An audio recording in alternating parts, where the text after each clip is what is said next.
Discover Rajasthan के YouTube channel में आपका सभी का स्वागत है। अपने पशु प्रीचर भर्ती से संबंधित बी पार्ट की क्लासें चल रही थी, जिसमें अपने ने दुग्ध दोहन से संबंधित क्लासें अपने कर रहे थे। उसमें अपनों ने 3 क्लासें दुग्ध दोहन से संबंधित कर ली है।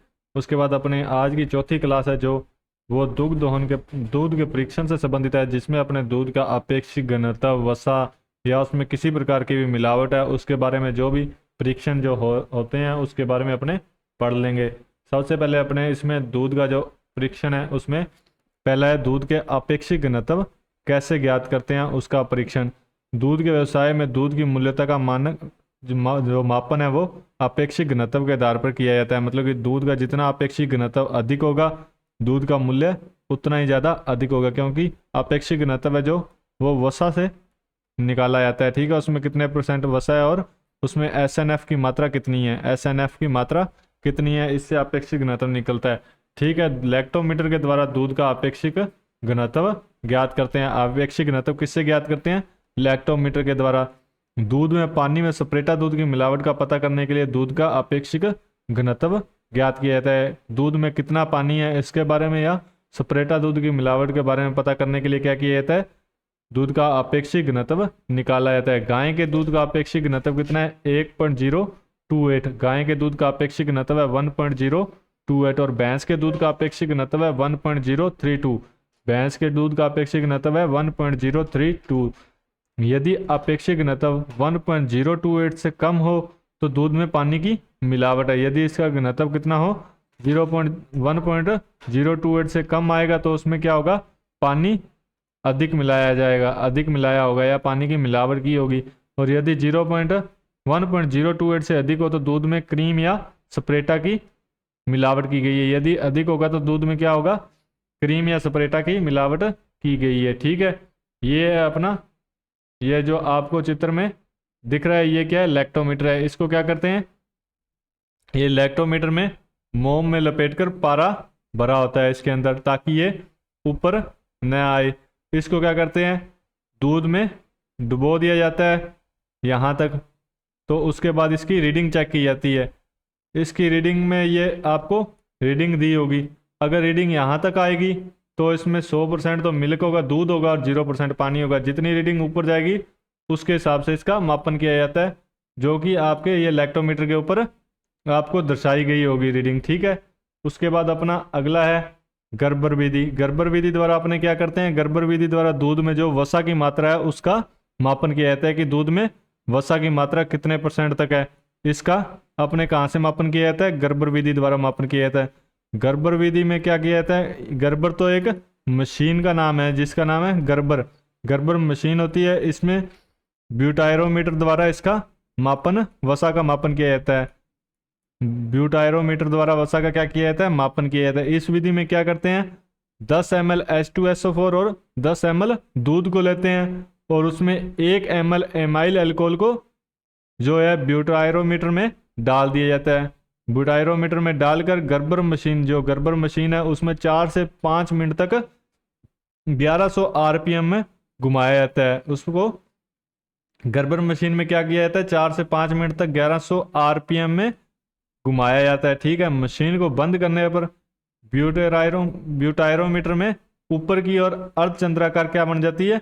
एक परत बन जाती है अर्धचंद्राकार, जो कि वसा होती है। ठीक है, इस परत के ऊपरी व निचले तल का क्या कहते हैं? पाठ्यांक। जैसे इसका ऊपरी पाठ्यांक और निचला पाठ्यांक निकाल के इन दोनों में माइनस कर देते हैं, और जो भी पाठ्यांक निकलता है वो क्या होता है? वसा की, दूध के अंदर वसा की मात्रा होती है। ये आपको ब्यूटायरोमीटर ये आपको बता रहे हैं। इसमें क्या किया जाता है? ये ब्यूटायरोमीटर है, इसको इसके अंदर क्या डालकर H2SO4, ब्यूटायरोमीटर में क्या डाला जाता है? एक तो H2SO4 और एक H2SO4, 10 ml इसमें दूध होता है और 1 ml एमाइल अल्कोहल, इन तीनों को मिलाकर और इसको गर्बर मशीन में क्या किया जाता है? 4 से 5 मिनट तक घुमाया जाता है। ठीक है, ये आपको बता ही दिया। और इसमें जो भी पाठ्यांक आता है उसको क्या किया जाता है? जो भी पाठ्यांक आता है उसको दोनों से माइनस किया जाता है। इसके ऊपर क्या होता है? ये ऐसे परत बन जाती है एक अर्धचंद्राकार। ठीक है, इसमें जो ऊपर वाली साइड जो पाठ्यांक आएगा और नीचे जो पाठ्यांक आएगा, इन दोनों को आपस में माइनस कर देते हैं, इन दोनों को आपस में घटाया जाता है और जो घटाकर जो भी पाठ्यांक निकलता है वो दूध में वसा की मात्रा होती है। ठीक है, उसके बाद अगला है clot on boiling test. Clot on boiling test, इसमें क्या होता है, दूध को उबालने पर फटने का परीक्षण किया जाता है कि दूध उबलने पर फटता है। इसका मतलब कि इसका मापन क्यों किया जाता है, दूध में खीस की उपस्थिति को ज्ञात करने के लिए।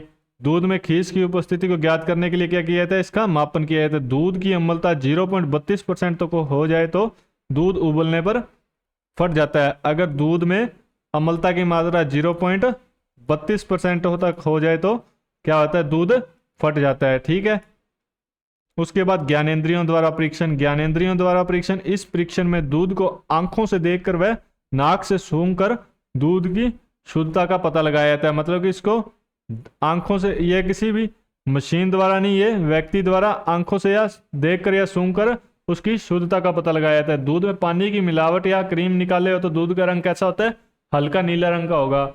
या अगर दूध में पानी की मिलावट की हो या दूध से क्रीम निकाली हो तो उसका रंग हल्का नीला रंग का होगा। ठीक है, उसके बाद है दूध में अम्लीयता का परीक्षण। अम्लीयता मतलब उसके पीएच मान।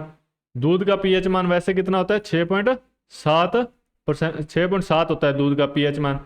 शुद्ध दूध में अम्लीयता 0.12 से 0.16% तक होती है। शुद्ध दूध में अम्लीयता कितनी होती है, 0.12 से 0.16% तक। दूध में अम्लीयता का पता लगाने के लिए फ्लास्क में 1 ml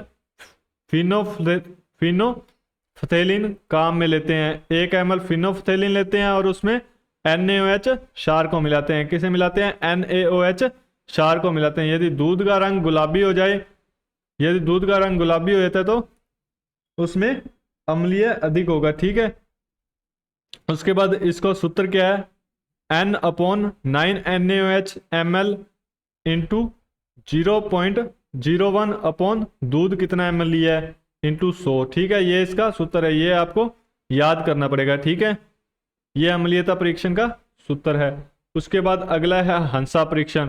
हंसा परीक्षण किस लिए काम में लिया जाता है, हंसा परीक्षण होता है गाय के दूध में भैंस के दूध की मिलावट की जांच के लिए। गाय के दूध में भैंस का दूध तो नहीं मिलाया, इसके लिए किसका कौन सा परीक्षण किया जाता है, हंसा परीक्षण किया जाता है। उसके बाद है अगला नाइट्रेट परीक्षण।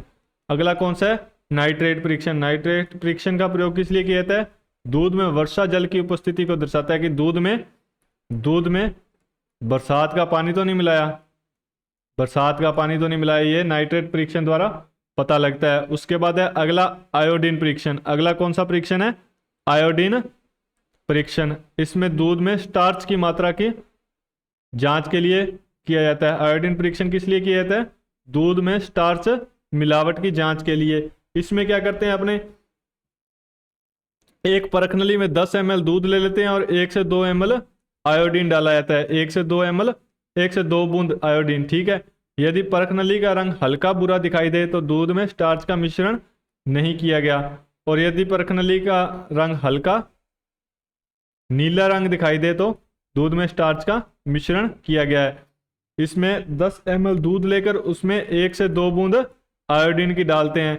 यदि दूध का रंग जो हल्का बुरा रंग हो तो दूध में स्टार्च मिलाया नहीं गया, दूध में स्टार्च नहीं मिलाया गया हल्के बुरे रंग का।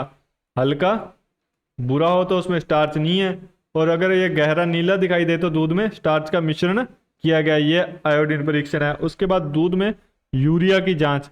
दूध में यूरिया की जांच कैसे करते हैं, इसमें 5 ml तो अपने क्या ले लेंगे, दूध ले लेंगे। 5 ml दूध, 5 ml दूध और 5 ml पैराडाइमिथाइल एमिन बेंजाइलाइड, ये लेकर इन दोनों को मिलाया जाएगा। इससे अपने को परिणाम क्या प्राप्त होता है, उससे अपने को पता लगेगा। यदि दूध का रंग गहरा पीला हो तो दूध में यूरिया की मात्रा पाई गई है, दूध में यूरिया डाला हुआ है। ठीक है, यदि हल्का पीला हो तो दूध में यूरिया नहीं है, यदि गहरा पीला हो तो दूध में यूरिया है, और यदि हल्का पीला हो तो दूध में यूरिया नहीं डाला गया। उसके बाद अपने दूध में ग्लूकोज की मिलावट की जांच। दूध में ग्लूकोज की मिलावट की गई है, यानी इसके बारे में जानने के लिए अपने को क्या करेंगे, 1 ml दूध, 1 ml बोरफाइट रसायन और 1 ml फास्फोमोलिब्डिक एसिड, ये अपने तीनों चीजें 1 ml लेकर इनको एक परख नली में मिश्रण किया जाएगा। यदि परख नली में दूध का रंग हल्का नीला हो तो दूध में ग्लूकोज नहीं है। यदि दूध का रंग कैसा हो, हल्का नीला हो, तो उसमें ग्लूकोज नहीं है। और यदि गहरा नीला हो तो दूध में ग्लूकोज पाया गया है। ठीक है, उसके बाद अपना अगला है दूध में चीनी की मिलावट। अगर दूध में चीनी की मिलावट की गई है तो उसके लिए अपने को क्या किया जाएगा, उसमें अपने दूध लेंगे 10 ml और उसमें सांद्र हाइड्रोक्लोरिक एसिड 1 ml, ठीक है, और 100 mg 100 ग्राम 100 मिलीग्राम क्या लेंगे, रिसाइसिनाइल फ्लेक्स, ठीक है। इन तीनों को मिलाकर परख नली में, यदि परख नली में रंग कैसा, लाल रंग दिखाई दे, गहरा लाल रंग, तो चीनी की मिलावट की गई है। यदि परख नली में रंग कैसा है, गहरा लाल आए तो चीनी की मिलावट की गई है, और यदि परख नली में कोई रंग नहीं आता तो दूध में चीनी की मिलावट नहीं की गई है। ठीक है, उसके बाद अपना है 12वां नंबर है दूध में सोडा की जांच। दूध में सोडे की जांच के लिए अपने क्या करेंगे, 5 ml तो अपने दूध ले लेंगे, उसमें 5 ml इथाइल अल्कोहल डालेंगे और 1 बूंद रोजेलिक एसिड की डालेंगे। इसमें परिणाम अपने को क्या निकलेगा, यदि दूध का जो उसमें द्रव है परख नली में, उसका रंग गुलाबी रंग दिखाई देता है तो दूध में सोडा मिलाया गया है। यदि उसमें जो द्रव है वो पीलापन लिए हुए लाल रंग दिखाई देता है तो दूध में, इस सैंपल में सोडा की मिलावट नहीं है। यदि गुलाबी रंग दिख रहा है तो उसमें सोडा मिलाया गया, और यदि लाल रंग दिख रहा है तो उसमें सोडा नहीं मिलाया गया है। उसके बाद है वनस्पति, दूध में वनस्पति तेल की मिलावट की जांच। दूध में वनस्पति तेल की मिलावट की जांच, दूध लेंगे अपने 10 ml और हाइड्रोक्लोरिक एसिड और 1 चम्मच चीनी का, इसको डालेंगे तो इस सैंपल का रंग लाल रंग हो तो वनस्पति तेल की मिलावट की गई है। यदि लाल रंग दिखाई देगा तो वनस्पति तेल की मिलावट की गई है। ठीक है, उसके बाद कृत्रिम दूध की जांच कैसे करते हैं। कृत्रिम दूध की जांच करने के लिए 5 ml तो वो दूध ले लेंगे और ब्रोमोक्रिसोल पर्पल 2 बूंद डालेंगे उसमें। यदि दूध का रंग हल्का नीला हो जाए तो दूध में डिटर्जेंट की मात्रा मिलाई गई है।